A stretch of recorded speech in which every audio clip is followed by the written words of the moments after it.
Bab 486. Erikin difitnah. Melihat pemandangan ini, ekspresi semua orang yang hadir berubah. "Kenapa banyak sekali?" seru seseorang. "Haha, sepertinya telah memblokir mereka." "Blokir sialan, kamu si tolol, tidak bisakah kamu melihat bahwa kita yang diblokir oleh mereka?" Adegan itu kacau untuk beberapa saat, dan semua orang menuding Samuel. Samuel duduk di depan, tidak berani mengucapkan sepatah kata pun. Situasi sudah sampai pada titik ini, dan dia tidak bisa lagi menjaga gengsi asosiasi Budo Kota B. Yang terpenting adalah menyelamatkan nyawa. Segera, Jae-soo, pembunuh sebenarnya di belakangnya, keluar perlahan. Dia berdiri di atas dan mengamati orang-orang dengan dingin. Jae-soo mengenakan jubah hitam, yang sangat cocok dengan citra si jubah hitam yang misterius. "Kamu, apakah kamu pembunuh sebenarnya?" Seseorang berteriak dengan marah. Jae-soo juga tidak menyembunyikannya. Dia mengangguk sedikit dan berkata, "Tepat." Setelah berbicara, Jae-soo mengguncang tubuhnya dan menunjukkan wajah aslinya secara langsung. "Su, Tuan Muda Su." Banyak orang tertegun. Bagaimana mungkin Jae-soo? Apakah itu salah? Tuan Muda Su adalah murid dari keluarga terkenal, bagaimana dia bisa melakukan hal seperti itu? Akhirnya kepala keluarga tidak bisa menahan diri. Dia memandang Jae-soo dan berteriak, "Tuan Muda Su, tolong beri kami penjelasannya." Jae-soo meliriknya dan berkata dengan lemah, "Faktanya ada di sini, apakah kamu perlu penjelasan? Aku adalah penguasa Partai Yin Ming." Partai Yin Ming.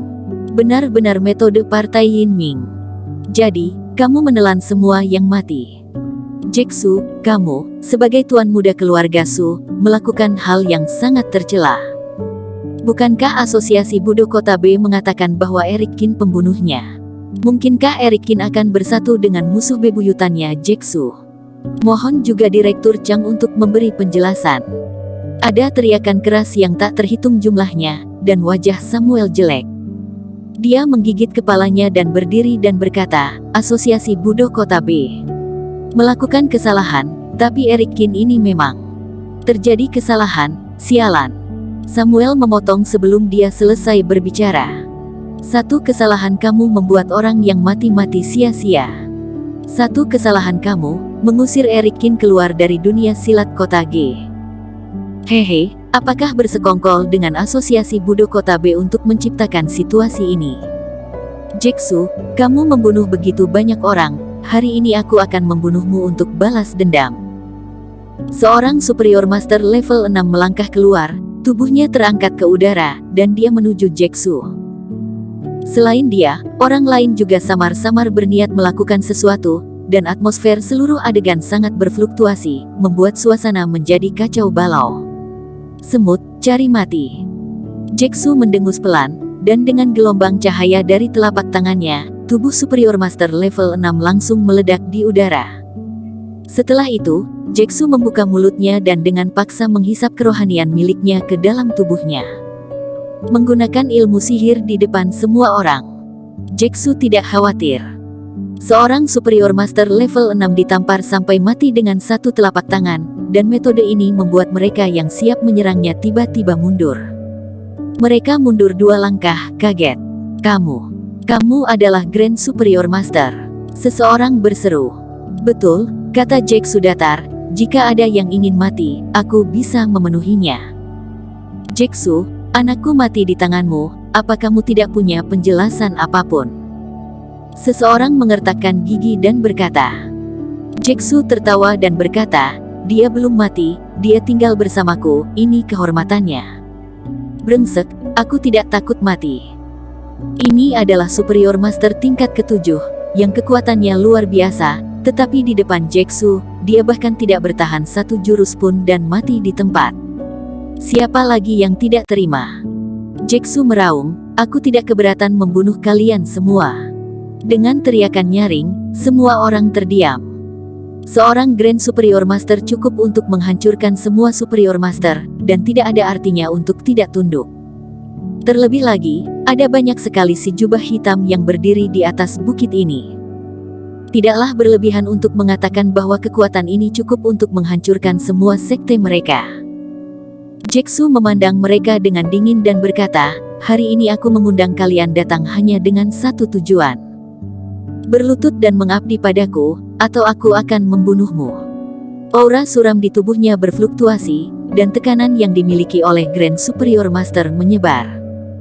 Di bawah paksaan ini, banyak orang tidak tahan dan berlutut di tanah dengan kencang. "Aku hanya memberimu waktu 5 menit untuk memikirkannya.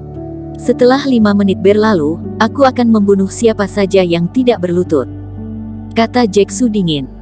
Waktu berlalu 1 menit dan 1 detik, dan dalam 5 menit ini, banyak orang memilih untuk tunduk. Sekilas, banyak orang berlutut di tempat kejadian. 5 menit kemudian berlalu. Hanya 3 orang yang tersisa berdiri di sana, memandang Jae-Soo dengan dingin.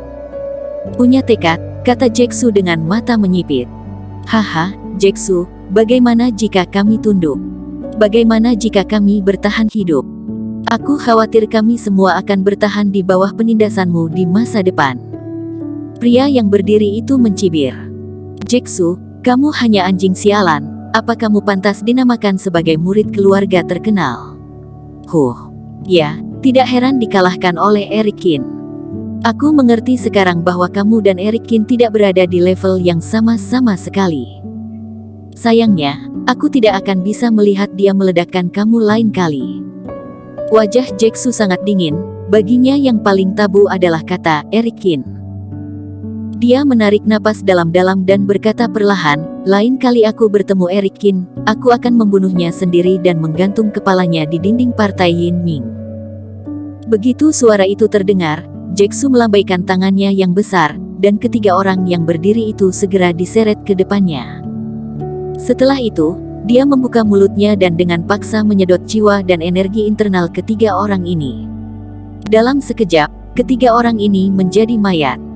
Orang-orang di bawah ketakutan dengan pemandangan ini, ada yang gemetar seperti sekam, dan ada yang pucat. "Mulai hari ini, kalian semua akan tunduk padaku, kalian semua bagian dari partai Yin Ming," kata Jae-Soo dingin. Setelah itu, Jae-Soo melambaikan tangannya dan langsung menanam tanda di otak orang-orang ini. "Selama aku tidak mati, tanda di tubuhmu tidak akan hilang."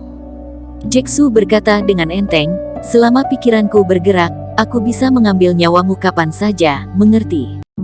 "Dengar. Mengerti, Ketua Sekte Su." Orang di bawah berkata dengan bibir gemetar. Jae-Soo dengan dingin berteriak, "Apakah kalian belum makan?" Yang lantang. "Paham, Ketua Sekte Su." Dalam sekejap, adegan itu bergemuruh. Mereka menyesal tidak taraf, tapi apakah belum terlambat untuk menyesal sekarang?